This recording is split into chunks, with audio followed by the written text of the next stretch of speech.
Hi, this is Reverend Michael again. When I was ordained, I got a new name. It was kind of a surprise. It was a big surprise, actually. And I'm going to start using that name here.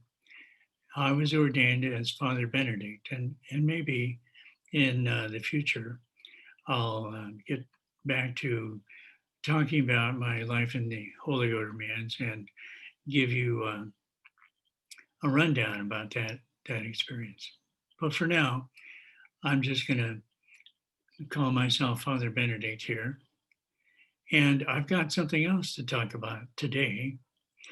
I'm kind of skipping ahead to the present um, um, part of my life, and I've discovered a group called Pachamama Alliance. And I don't want to talk about that so much right now.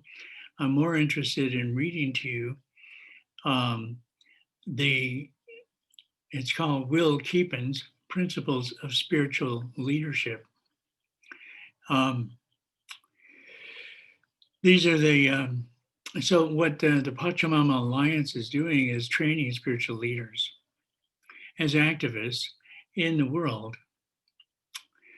And that's all I want to say about that today. But I want to read this to you. I think it's really powerful. Um, and I hope you'll enjoy it. So this is Will Keepin's Principles of Spiritual Leadership, and it was adapted from a presentation at Schumacher College, Totnes, England, by Will Keepin of the Sadhana Institute, Boulder, Colorado. This provisional set of principles of spiritual leadership, he said, provides the beginning of a collective inquiry into how we can apply spiritual teachings and wisdom to the work of global citizen game changers. The first principle is that the motivation underlying our activism for social change must be transformed from anger and despair to compassion and love. This is a major challenge for the environmental movement, for example. It is not to deny the legitimacy of noble anger or outrage at injustice of any kind. Rather, we seek to work for love rather than against evil. We need to adopt compassion and love as our foundational intention and do whatever inner work is required to implement this intention. Even if our outward actions remain the same, there is a major difference in results if our underlying intention supports love rather than defeating evil. The Dalai Lama says a positive future can never emerge from the mind of anger and despair. So basically, to put it in more, concrete, perhaps more concrete terms or more realistic terms, we're coming from love rather than fear.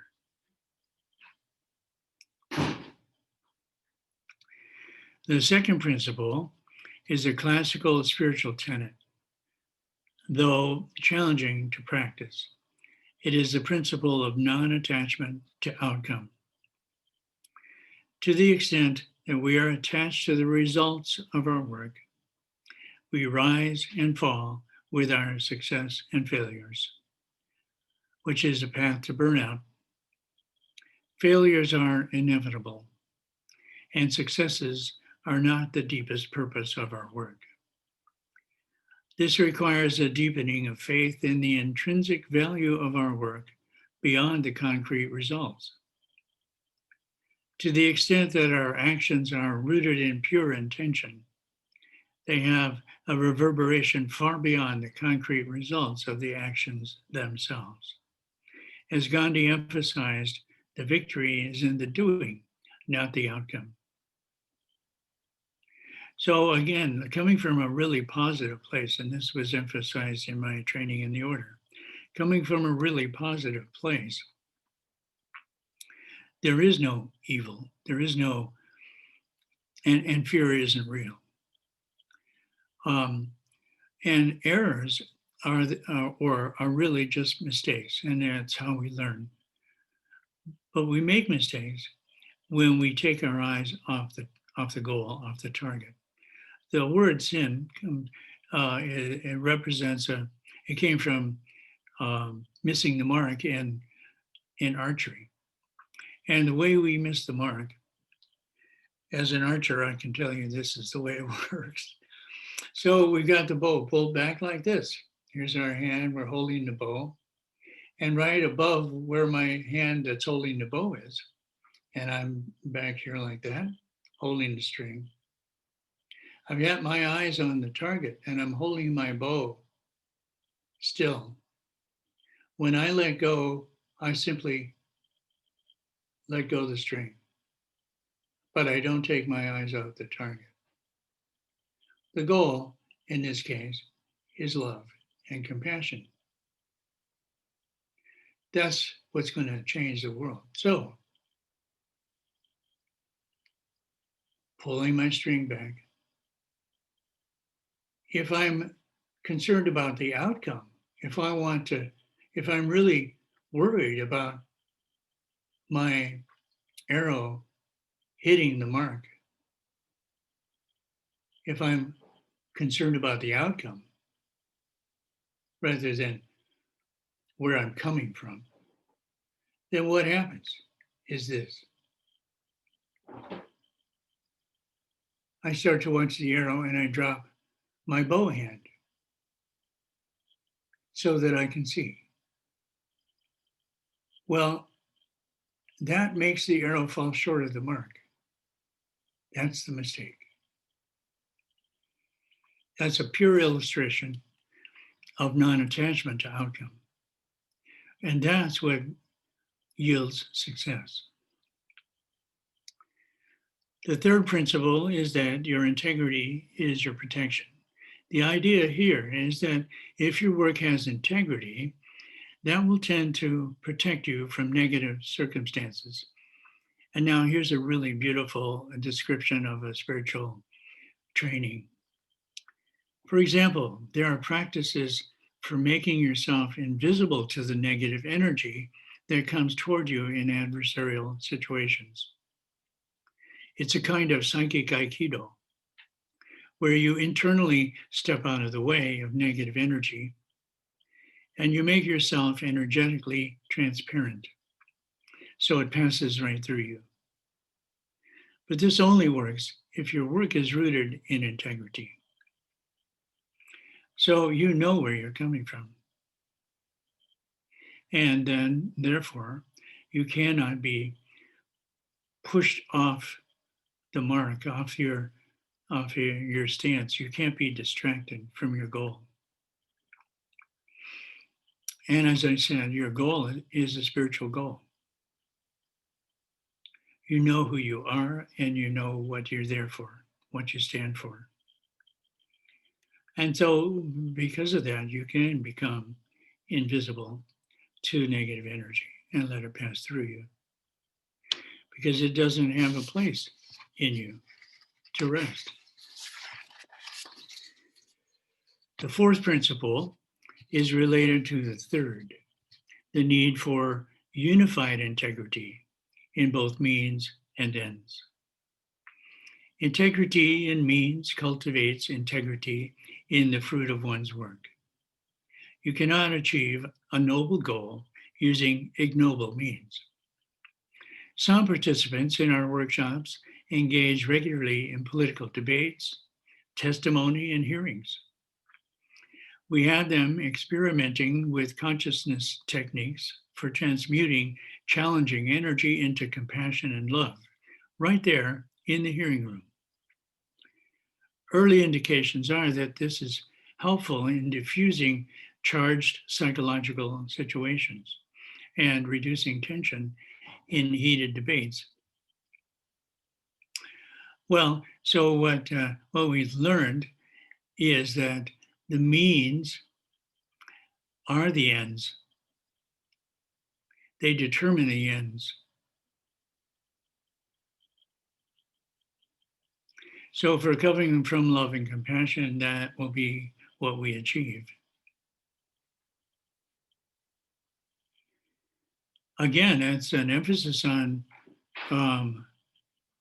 that's why it's called integrity, because our actions are in complete harmony with the goal. The goal is spiritual transformation. And we're looking for a world that reflects that.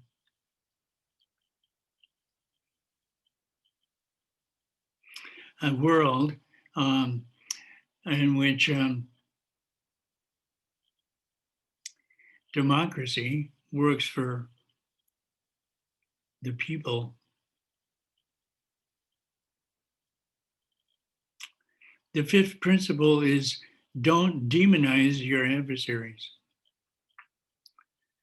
People respond to arrogance with their own arrogance, which leads to polarization.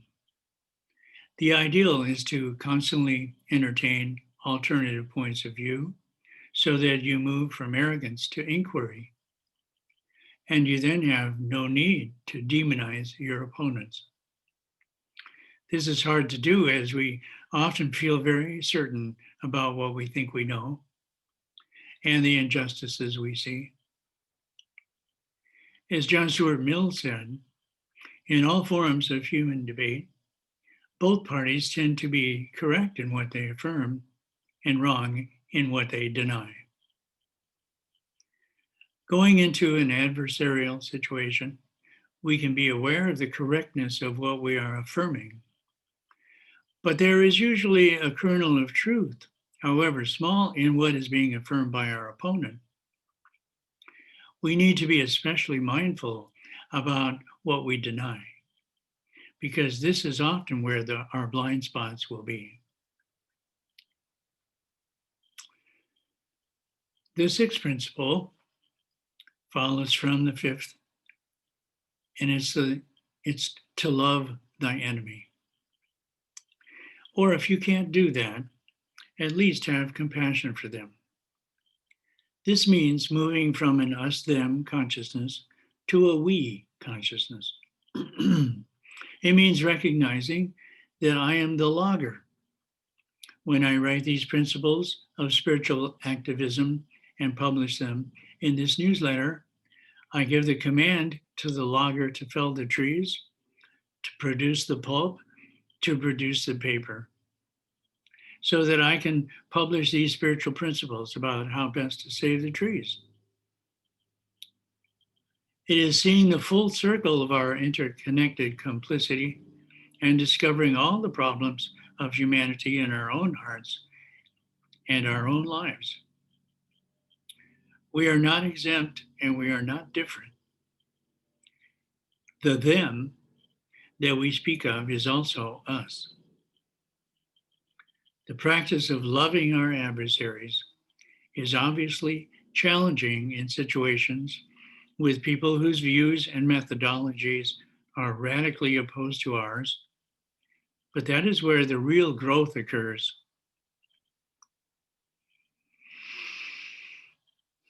That's the, you might call the downside of oneness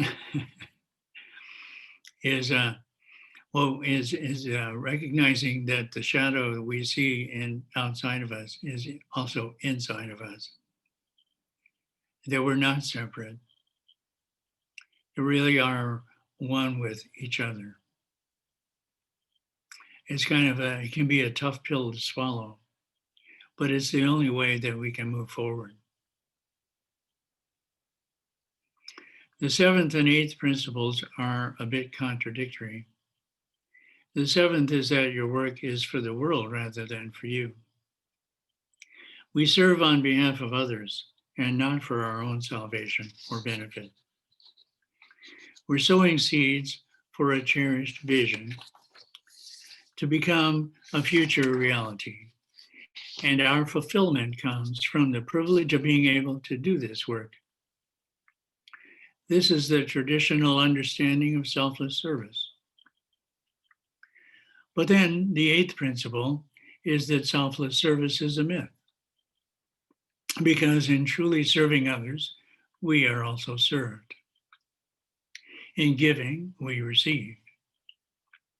This is important to recognize as well, so we don't fall into the trap of pretentious service to others' needs and develop a false sense of selflessness or martyrdom.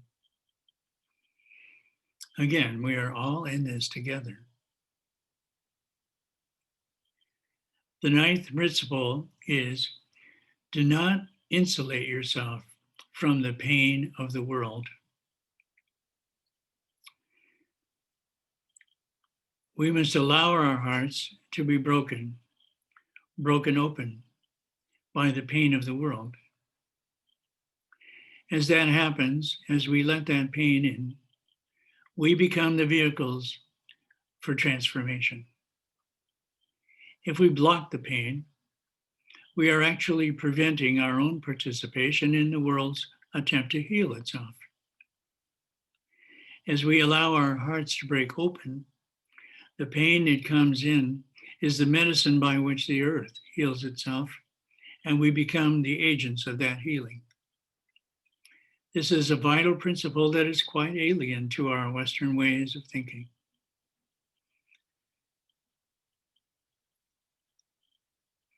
This is one of the main principles of A Course in Miracles. The Course invites us to confront all of our fears, to look at all of our fears, all of the parts of ourselves that we don't like, all the pain and suffering that we experience in the world, we experience within ourselves. And instead of what's now being called spiritual bypassing, we don't use spirituality that way. We invite the experience in.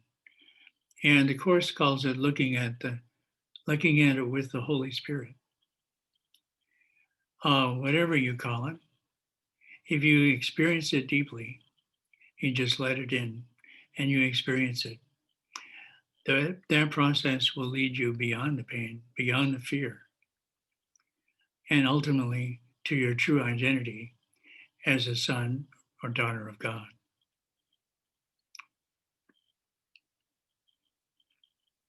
Coming from that place, you cannot be defeated. And if you experience defeat, it's not the real you that's been defeated. It's just one more step toward the reality of who you really are. The 10th principle is what you attend to, you become. If you constantly attend to battles, you become embattled. On the other hand, if you constantly give love, you become loving. We must choose wisely what we attend to because it shapes and defines us deeply.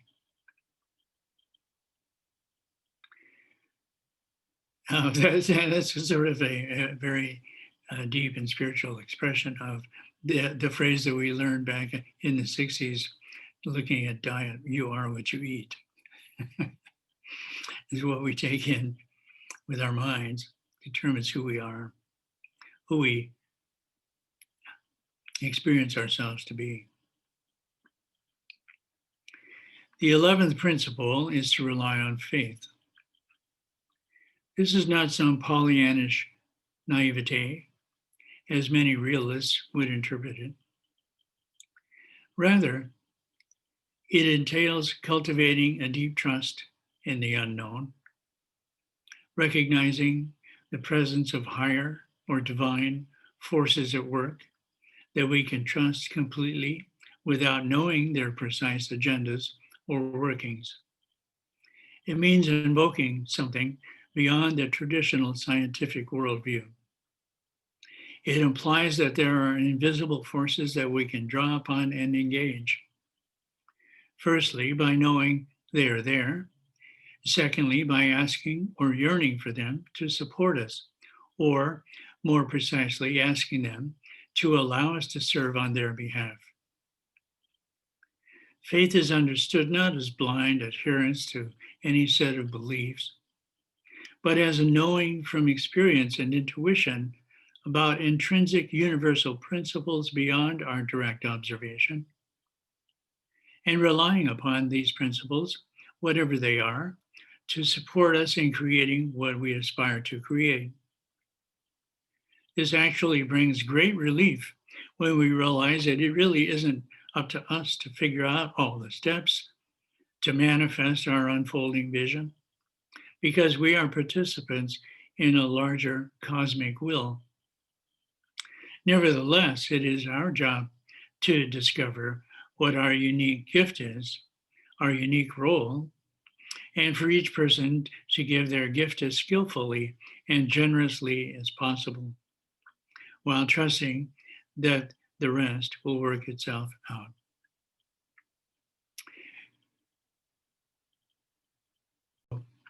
So I went to grab the Course in Miracles because there's a prayer in the Course in Miracles, or an affirmation in the Course, that really reflects this attitude, and I wanted to read it to you. So this is chapter 2, the separation and the atonement, and we're in the section that's called the function of the miracle worker, special principles of miracle workers. And here's the 18th paragraph.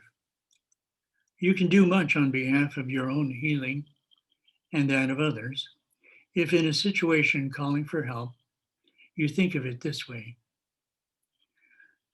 I am here only to be truly helpful. I am here to represent Him who sent me.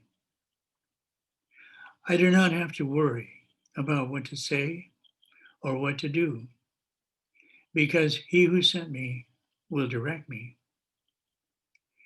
I am content to be wherever He wishes, knowing He goes there with me. I will be healed as I let Him teach me to heal.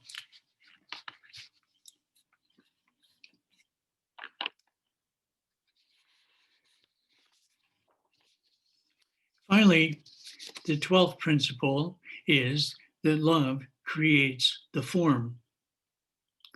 As Stephen Levine says, the heart crosses the abyss that the mind creates. It is the mind that gives rise to the apparent fragmentation of the world, while the heart can operate at depths unknown to the mind. So, if we begin imagining with our hearts and work from a place of yearning as well as thinking, then we develop an unprecedented effectiveness that is beyond our normal ways of understanding, because it doesn't have to do with thinking. When we bring the fullness of our humanity to our leadership, we can be far more effective in creating the future we want. In closing, we are urgently called to action in two distinct capacities: to serve as hospice workers to a dying culture, and to serve as midwives to an emerging culture. These two tasks are required simultaneously. They call upon us to move through the world with an open heart, meaning we are present for the grief and the pain as we experiment with new visions and forms for the future. Both are needed. The key is to root our actions in both intelligence and compassion, a balance of head and heart that combines the finest human qualities in our leadership for cultural transformation.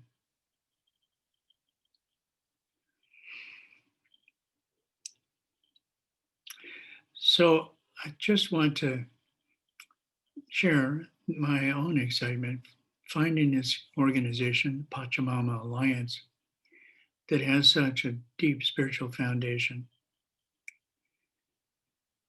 that it is promoting these principles of spiritual leadership for all of our actions, and recognizing that we need to show up at this time and of transition in the world to help lead the world into a place where everyone, and not just every human being, but every living thing, is recognized as part of the web of life.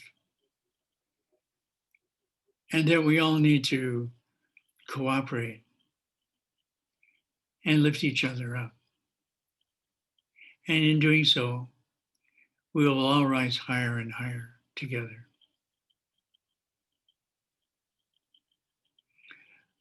God bless you and have a great day.